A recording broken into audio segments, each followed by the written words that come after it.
The race for seis is on for LA Galaxy. Saquon Barkley left cleat marks all over the LA Rams. And Mookie Betts gives the Padres a nice little pat on the head. Good morning. I'm James. This is your daily dose of sports and snark for the greatest sports city in the world, Los Angeles. This is the faithful Angelenos morning report. It's November 25th, 2025, and I'm pretty sure you can guess where the hell I am right now. It's what happens when you're in Portland, Oregon. What are you gonna do, right? You gotta find the cleanest place possible. And in this town, it's here. Go figure. But do you like being in the know about LA sports? Well, if you do, clickety-clack the like button. Clickety-clack the subscribe button. There's a notification bell. Hit that. It'll let you know when we drop new content. Sharing is caring. Let people know we exist. And by all means, comment. Now, before we go through the news and notes, we have an expanded look at the scoreboard with our top story, which is Galaxy 6, Minnesota United 2. The Galaxy advanced to the Western Conference Finals in MLS by obliterating the Loons, particularly in the second half. Gabriel Peck, Dejan Joveljic, and Joseph Paintsill each scored twice. The race for seis, a sixth MLS Cup, is legitimately on. They will face Seattle at Dignity Health Sports Park on Saturday. The Galaxy have scored 15 goals in 3 playoff games. Absolutely unreal. And the reason why I'm making them the top story is because I want to explain 2 reasons why you should start to believe in this team bringing home a title to LA. See, the Galaxy, as they are currently constructed, remind me a lot of 2 teams. If you know me at all, I'm a bit of an MLS sicko. This team reminds me quite a bit of Toronto FC back in 2017. Not only when they won the cup, but they were a threat to win pretty much any tournament that they got in. The speed, the variety of ways in which they could score. And by the way, Galaxy manager Greg Vanney was the manager of that team as well. The problem, though, that the Galaxy faced when Vanney decided to leave Toronto and come to LA, because let's be real, every team has a shelf life, and Toronto started to get up there in years. The Galaxy front office simply wasn't run like Toronto's. They needed to get the personnel. Toronto was willing to play along with Vanney, was willing to scout for Vanney. The Galaxy front office, back when Vanney joined in, simply put, wasn't. And by the way, that does harken back to the fan boycott of 2023, which eventually led the Galaxy to completely clean house in the front office. And yet, keep Greg Vanney to bring his vision to pass. Consider the Galaxy teams of recent history. And we're not just talking about the stars, whether or not they go out and they get as Zlatan Ibrahimovic or a Chicharito. Consider the one from last year, which came in 13th place in a 14-team conference. The Galaxy, the way they were run then, just would pretty much pull names out of a hat, suggestions from player agents, which is always a terrible idea. Vanney wanted wingers to run like the wind. And what did he get? Well, for example, last year, he got Tyler Boyd. Not a bad guy, but he wound up leading the team with 4 goals. 4. Multiple players on the Galaxy, at least 4 players, had more than 10 this year. Consider 2 years ago. They were like, okay, we'll get you speed. They bring in a guy named Kevin Cabral. Bless his heart. He had speed. He couldn't shoot. What you have now, of course, with Paintsill, with Peck, Joveljic, and of course, the inimitable Ricky Puig. Diversification of offense, which brings me to the second team that this team reminds me of. Totally different sport. The 1980s Lakers. Now, I'm not going to lie and say this team is going to dominate for the next decade in MLS. The MLS isn't set up that way. Not at all. But what the Lakers like to do back then, what a lot of teams like to do when they're trying to attack a defense, is they want to pull them apart. You could do it either laterally, like you do in football, by throwing occasional long passes to pull the defense apart. See, if a defense is together, they can mount their forces and try to stop you. What they like to do with the Showtime Lakers when they ran a fast break is they ran the widest fast break in the NBA. Magic through the middle, Worthy, Scott way off to the side, taking advantage of the speed, opening up a passing lane for Magic Johnson, or giving Magic Johnson a route to the hoop.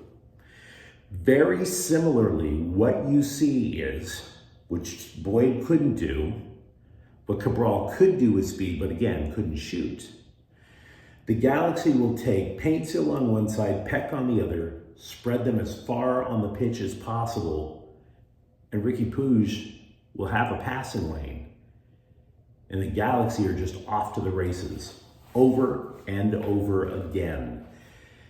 Now, nobody's trying to disrespect the Seattle Sounders in terms of what they're able to accomplish. But the reason I'm suggesting up front that you should believe in the Galaxy on this Saturday is because the Galaxy have difficulty playing on teams, playing at stadiums, I should say, where they have an artificial turf surface. Why? Because a ball rolls faster on artificial turf than it does on natural grass. It throws the timing of the offense off. That's not going to be the case at Dignity Sports Park. So yes, I absolutely believe that the Galaxy are legit, more than just legit, more than just the favorites. If I weren't in Portland, if I were in Vegas, this is the team I'd put the money on. You let me know what you think, of course, in the comments thread. Philadelphia 37, Rams 20. Matthew Stafford passed for 2 touchdowns, 243 yards, but this game was all about Saquon Barkley. You know, recently scribes were talking about the Rams defensive line. Oh my God, they got all these great young pass rushers, but they're starting to evolve. They're starting to get better against the run. Wrong, wrong, wrong. Barkley rushed for 255 yards. Touchdowns of 70 and 72 yards. You take those 2 touchdowns away, he still has way over 100 yards in rushing. 9.8 yards per carry. Absolutely dominated the Rams. The Rams are back under 500 at 5-6. It's very rarely where you see a team that has no answer whatsoever. They had nothing. That game last night, that game would have been better played when the Rams had grown up a little bit. I'm not saying that they're immature up here. I'm saying they're just immature overall in terms of how the NFL is played. The Rams simply aren't there yet. Now, if there's a plus side, they're still only a game out of first place in the NFC West. Clippers 125, Philadelphia 99. James Harden scored 23 against one of his older teams.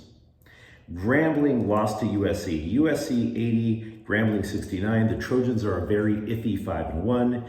Chibuzo Agbo scores 21 points. Meanwhile, today, Baltimore is at the Chargers at 5-15. You know, 4 players for the Chargers, both coordinators and the GM, all former Ravens. By the way, the Bolts have won 4 consecutive games. Clippers at Boston at 4:30. The Clippers are on a 5-game winning streak. The Kings are at San Jose at 7:30. Dave Rittich, playing for the injured goalie Darcy Kemper, allowed just 3 goals in the recent 3-game homestand. And now we'll get to the news. If there's one thing I adore, it's passive-aggressive behavior. So long as it doesn't involve me. You go passive-aggressive on me, one of us is going to get hurt. And I think most of us feel the same way. But when it's somebody else getting the passive-aggressive behavior, it's awesome. Totally love it. So Mookie Betts called the 2024 Slime Diego Pudres the most talented baseball team he's ever seen. Talk about a surgical knife twist right under the ribs, going into the vital organs. Love this quote. To be fair, they were way more talented than we were. That was probably the most talented team in baseball. They were the best team in baseball, unquote. Now, that is a podcast I might listen to. If you get a podcast of all the Dodger players totally patting the San Diego Pudres on their heads for how nice they are and how hard they tried. Oh, it was just such a nice effort. I would love to watch that show week after week, just so the Padre fans could just foam at the mouth. Those fake mean girl compliments, like when a girl tells her girlfriend that she looks great in that dress and you know she's lying. Oh, you guys were so much better than us, for reals. Hey, listen, I'd love to stay and chat about how great the Slime Diego Pudres are, but I'm getting fitted for my championship ring. Give me more of that. Give me more. One other Dodger note.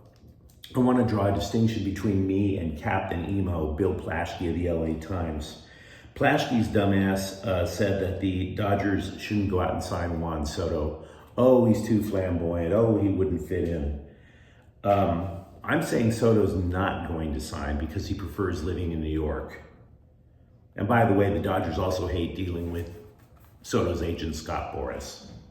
So there's a difference, just so you know.